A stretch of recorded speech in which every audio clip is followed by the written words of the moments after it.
बिस्मिल्लाहिर्रहमानिर्रहीम। अस्सलाम वालेकुम। आप देख रहे हैं डीडीपी एनालिटिका। आज अफ़गानिस्तान के तमाम हमसाया ममालिक इस फ़िक्र में परेशान हैं कि अफ़गानिस्तान को स्टेबलाइज कैसे किया जाए। अफ़गानिस्तान की अपनी स्टेबिलिटी अफ़गानिस्तान के लिए इम्पॉर्टेंट है, हमसाया ममालिक के लिए इम्पॉर्टेंट है, लेकिन उसके साथ साथ अगर वहाँ पे टेररिज्म है, दहशतगर्दी हो रही है और उसमें भी अगर दाइश मुलव्वस है, ISIS मुलव्वस है, तो वो बहुत फ़िक्र वाली बात है और उस पर तवज्जो देना ज़रूरी है। फ़िक्र वाली बात मैं इसलिए कहता हूँ कि तालिबान का जहाँ तक ताल्लुक़ था वो लड़ रहे थे अफ़गानिस्तान में अपनी हुकूमत इस्टेब्लिश करने के लिए, लेकिन जहाँ तक दाइश का ताल्लुक़ है, दाइश का अपना एक एजेंडा है और दाइश अपने सरहदों पे उसकी नज़र नहीं है, वो अक्रॉस द बॉर्डर्स देखती है। अगर आप सीरिया और इराक में दाइश की एक्टिविटीज़ देख लें तो उनके एजेंडा में ये था कि वो खुरासान यानी यहाँ हिंदुस्तान तक वो अपना असर रसूख लेके जाएंगे या अपनी खिलाफत को लेके आएंगे। खिलाफत उन्होंने डिक्लेयर की थी। अब यहाँ पे जो चीज़ हमें जहन में रखने वाली है वो ये है कि एक तो दाइश का चूँकि दायरा जो दायराकार है जिसमें वो काम करे वो बिल्कुल कोई उसकी हदूद नहीं, वो सरहदों से पार है। लेकिन दूसरी तरफ ये भी है कि हमारे अपने ममालिक के बहुत सारे लोग उस वक्त जो दाइश में शामिल हुए वो यहाँ मौजूद हैं। पाकिस्तान से आप देखिए कि जो भारत ने वहाँ पे ये खुरासान चैप्टर वाले बनाए जिसको वो दाइश कहते थे, फिर बाद में दाइश नाम लेना छोड़ दिया, सिर्फ खुरासान चैप्टर रह गया। उसमें अगर आप देखिए तो लश्कर जंगवी के लोग हैं, उसमें इसके पंजाबी तालिबान के लोग हैं, जंदुल्ला के लोग हैं, TTP के भी कुछ हैं। तो वो लोग वो हैं जो कि पाकिस्तान में कार्रवाइयाँ करते रहे हैं। लेकिन आपको याद होगा कि एक वक्त पे हामिद करजई ने एक स्टेटमेंट दी थी जिसमें ने कहा कि मैं देखता हूं कि हेलीकॉप्टर्स हैं जिनके ऊपर कोई मार्किंग, कोई निशान नहीं है, वो कुछ फोर्सेस को ले जाके कहीं डंप कर रहे हैं, रख रहे हैं, उनको उनको राशन पहुंचा रहे हैं। ये कौन है, क्या है, अमेरिका क्या कर रहा है या मुख्तलिफ मुल्कों का, उसका आगे कुछ उसकी सुनवाई ना हुई। उसकी कहानी ये थी कि रशिया से चेचनिया, दागिस्तान वगैरह ये 2-3 जो उनकी इस्लामी रियासतें हैं वहाँ से लोग जाके दाइश में शामिल हुए और ये सुन्नी मुसलमान हैं, लिहाजा ये अमेरिका के हत्थे चढ़े। इसी तरह ईरानियन बलूचिस्तान से जो सुन्नी मुसलमान गए दाइश के ख़िलाफ़, दाइश में, और वो रशिया और ईरान के ख़िलाफ़ लड़े, वो भी यहाँ मौजूद हैं। और ईरान को भी यही फ़िक्र है कि उसको वो आके तो दाइश के लोग जो हैं वो या जो ईरान से गए हुए थे वो ईरान में आके कार्रवाइयाँ करेंगे। रशिया को ये फिक्र है कि जो उनके मुल्क से गए थे वो लोग आके कार्रवाइयाँ करेंगे सेंट्रल एशिया में भी और रशिया में भी। इसी तरह पाकिस्तान को भी ये है कि ये जो खुरासान चैप्टर जिसको दोबारा ज़िंदा किया जा रहा है ये भी कोई ना कोई कार्रवाइयाँ करेंगे आके। इन हालात में ये मुल्क जो हैं ये तालिबान की हुकूमत यहाँ पे बनने से पहले ही आपस में काफ़ी इंटेलिजेंस लेवल पे बड़ी मुशावरत करते रहे हैं। उसमें चाइना, पाकिस्तान, रशिया और ईरान मिलके काफ़ी मुशावरत करते रहे हैं। आज भी ज़रूरत होगी इनको आपस में मिलके बात करने की और इसमें हिकमत अमली बनाने की। व्लादिमीर पुतिन जो कि रशिया के सदर हैं, उन्होंने अगले दिन ये एक तकरीर की और उसमें उन्होंने एड्रेस कर रहे थे और उन्होंने कहा कि सैकड़ों के हिसाब से ISIS के यानी दाइश के फाइटर जो हैं वो शुमाली अफ़गानिस्तान में जमा हो रहे हैं और उनको उन शुमाली अफ़गानिस्तान में जमा होने का उनका मकसद यही है कि वो बाद में कोई मसाइल पैदा करें या जाके लड़ाई करें, दहशतगर्दी करें सेंट्रल एशियन स्टेट्स में, जो कि रशिया का बैकयार्ड है। रशिया कभी नहीं चाहेगा कि सेंट्रल एशियन स्टेट्स में वो डिस्टेबलाइज हों या वो रशिया में जा सकते हैं। तो इन हालात में ये पुतिन ने भी इसका खदशा जाहिर किया और एक फ़िक्र जाहिर की। ईरान ने कोई स्टेटमेंट नहीं दी लेकिन ईरानी लाजमन इस चीज़ से परेशान है। अब ये जो मीटिंग हो रही है रशिया में, ये इसमें अमेरिका को भी दावत दी गई है, कहने को आता है। भारत ने दावा किया कि उनको भी दावत दी गई है, लेकिन बुनियादी तौर पे ये अमेरिका, चाइना, पाकिस्तान और रशिया ही मिलकर ये मीटिंग करते रहे हैं, और अब भी बुनियादी तौर पे यही मीटिंग है। और ये तालिबान की हुकूमत आने के बाद से ये पहली मीटिंग है जो कि हो रही है मॉस्को में। इससे पहले भी मॉस्को में कई मीटिंग्स हुई हैं। अब रशिया जब ये यहाँ पे इंडिया को भी बुला रहा है और अमेरिका भी वहाँ मौजूद है, तो यहाँ गालिबन एक चीज़ जो इग्नोर की जा रही है वो ये है कि ये स्पॉयलर्स हैं इस प्रोसेस के। ये यानी खित्ते के मुल्क अफगानिस्तान को स्टेबलाइज करना चाहते हैं, और ये दो मुल्क हैं जो इसको डिस्टेबलाइज करना चाहते हैं। ये इंस्टेबिलिटी डिस्टेबलाइजेशन का किस्सा जो है वो हमें उस वक्त भी नज़र आया जबकि अशरफ गनी को बार बार कहा जा रहा था, अमेरिका भी कह रहा था कि आप तालिबान के साथ मुज़ाकरात करें। उस वक्त तालिबान का कब्जा काबुल पे नहीं था, लेकिन चूंकि भारत उनको हथियार दे रहा था और भारत अशरफ गनी को कंट्रोल कर रहा था, उनको गाइडेंस दे रहा था अपने स्ट्रेटजिक पार्टनरशिप के एग्रीमेंट की वजह से, तो उन्होंने उसको मुज़ाकरात की तरफ नहीं जाने दिया, जिसकी वजह से अफगानिस्तान में स्टेबिलिटी क्या आनी थी, बिल आखिर तालिबान का कब्जा हो गया।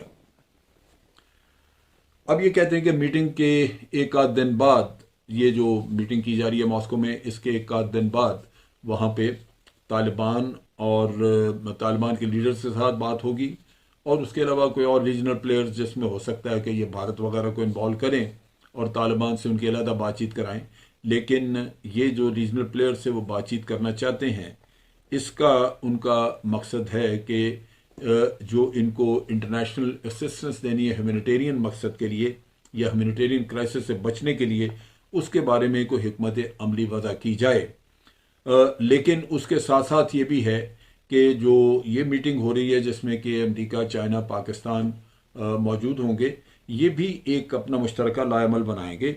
और कहा यह जा रहा है कि जनाब हम तालिबान को कन्फ्रंट करेंगे और उनको कहेंगे कि जनाब हमारी इंटेलिजेंस एजेंसीज ने यह बताया है कि यहाँ पे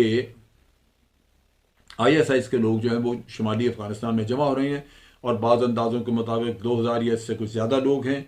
इसी तरह गालिबन ईरानियन सरहद के करीब कहीं होंगे, और उसमें चूँकि ख़तरा है कि ये सोवियत बैकयार्ड में सेंट्रल एशियन स्टेट्स में ये कोई हरकत ना करें, लिहाजा तालिबान से कहा जाएगा कि आपसे तवक्को थी कि आप ये कंट्रोल करेंगे सारी सूरत हाल, क्योंकि आपने वादा भी किया था। अब आप बताइए कि क्योंकि हम फिक्रमंद हैं, और ये जो आपने अभी 2 महीने पहले कंट्रोल हासिल किया, उस पीरियड में आपने इनके बारे में क्या किया है, करना क्या था। अफगानिस्तान में खुद आप देख लीजिए कि तालिबान के टेक ओवर करने के बाद दाइश जो है वो पिछले यानी 1.5-2 महीने में वो 4 हमले कर चुके हैं। उनमें एक तो एयरपोर्ट का था, जबकि एयरपोर्ट पे अभी अमेरिकन का ही कंट्रोल था, लेकिन उसके अलावा उसके बाद 3 हमले हो चुके हैं जो कि दाइश ने जिनकी जिम्मेदारी कबूल की थी। अब वो इनसे, तालिबान से ये मशावरत करेंगे और उनसे चाहेंगे। इसी तरह ये जो अफगानिस्तान के जो पुतिन के जो रिप्रेजेंटेटिव हैं अफगानिस्तान के लिए, ज़मीर काबुलोफ, उन्होंने भी ये जुमे वाले दिन तकरीर की और उन्होंने भी यही बताया कि हम चाहते हैं कि इंटरनेशनल कम्युनिटी के साथ मिलके हम एक कॉमन पोजीशन वर्कआउट करें इन बदलते हुए हालात में। बदलते हुए हालात की जो तब्दीली है वो यही है। वैसे तो एक तालिबान तो आए गए, उससे पहले मार्च में यहाँ अफगानिस्तान के बारे में मीटिंग हुई थी मॉस्को में, और उसमें जोर दिया गया था अशरफ गनी के ऊपर कि आप मिलकर तालिबान के साथ जल्द बातचीत को तेज़ करें ताकि मसले का हल निकले। और इसी तरह तालिबान को कहा गया था कि अभी यानी मार्च का महीना था तो उनसे कहा गया कि समर ऑफेंसिव अपना लॉन्च ना करें। तो दोनों ने वादा किया, तालिबान अपने वादे पे कायम रहे, उन्होंने समर ऑफेंसिव लॉन्च नहीं किया, लेकिन अशरफ गनी टस से मस न हुआ और उसने बातचीत नहीं की। अब सूरत हाल ये है कि बहसूरत कोई फौरी तौर पे कोई ब्रेक थ्रू या कोई ऐसी प्लान सामने आने का तो इंदिया नहीं है कि कोई इस मीटिंग के ज़रिए कोई बहुत बड़ी कोई चीज़ आ जाएगी। लेकिन नेचुरली तालिबान से एक शिकायत तो की जाएगी कि आप इसका कुछ करें। इसका मतलब यह कि तालिबान के अंदर थोड़ी उजलत पैदा की जाएगी, एक अर्जेंसी पैदा की जाएगी कि वो अब इस मामले में बड़ा सीरियसली सोचें, क्योंकि हमसाया ममालिक में इस चीज़ की वजह से खासी परेशानी है। अब होगा क्या? बड़ी सीधी सी बात है कि हमसाया ममालिक को भी तालिबान की मदद करनी होगी 2 तरह से। इन ऐसे ऑपरेशंस में जहां आप टेररिस्ट को, हमें हमें तजर्बा है, हमने ये सारा देखा है कि इन ऑपरेशंस में इंटेलिजेंस, यानी आपको जो इन्फॉर्मेशन इंटेलिजेंस से मिलती है वो बहुत ही अहम होती है।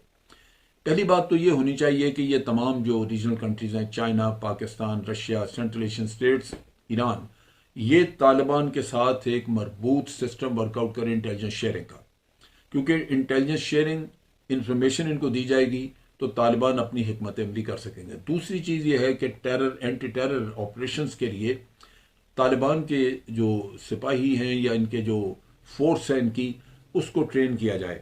उसमें हम देखते हैं कि पाकिस्तान, रशिया और चाइना वगैरह मिलके हम एक्सरसाइजेज करते हैं शंघाई फॉर्मेट के तहत इसकी एंटी टेरर ऑपरेशंस की। और पाकिस्तान में तो बहुत सारे मुल्कों के लोग ट्रेन किए गए हैं। हमें इन लोगों को ट्रेन करना है ताकि ये दाइश के ख़िलाफ़ बाकायदा एक जंग अपनी लॉन्च कर सकें और उनसे अपने मुल्क को पाक कर सकें। अगर ये नहीं होगा तो अफगानिस्तान फिर दोबारा डिस्टेबलाइज होगा। इस सारे खेल में ये याद रखना होगा, काउंटर इंटेलिजेंस बहुत इंपॉर्टेंट होगी, क्योंकि ये खेल ख़राब किया जाएगा भारत और अमेरिका की तरफ से। सो डिनाइल उनको करना इस इंटेलिजेंस मेहनत का और इस इंफॉर्मेशन का, वो बड़ा ज़रूरी होगा ताकि वो इफ़ेक्टिव ना रहे और वो जो अपने उनके प्रॉक्सीज हैं, अपने टेंटिकल्स हैं, उनको इस्तेमाल ना कर सकें, वरना ये एफर्ट ज़ाया चली जाएगी। ये काफ़ी मुश्किल काम होगा। और आप देखेंगे कि ये जो प्रॉब्लम्स हैं ये वक्त के साथ बढ़ेंगी, दहशतगर्दी बढ़ेगी अगर हमने इसमें मिल के काम ना किया। तालिबान के साथ अभी मगरबी मुल्कों के मुख्तलिफ डेलीगेशन वगैरह मिलते रहे हैं। अमीर खान मुत्तकी जो कि इनके फॉरेन मिनिस्टर हैं, उनके साथ इनकी दोहा में मीटिंग्स हुई हैं और उस मीटिंग में तालिबान ने उनको वाज़े कहा है कि जो आपने डेवलपमेंट फंड्स वगैरह का वादा किया हुआ था पिछली हुकूमत से, वो बहरहाल आप हमें देना शुरू करें।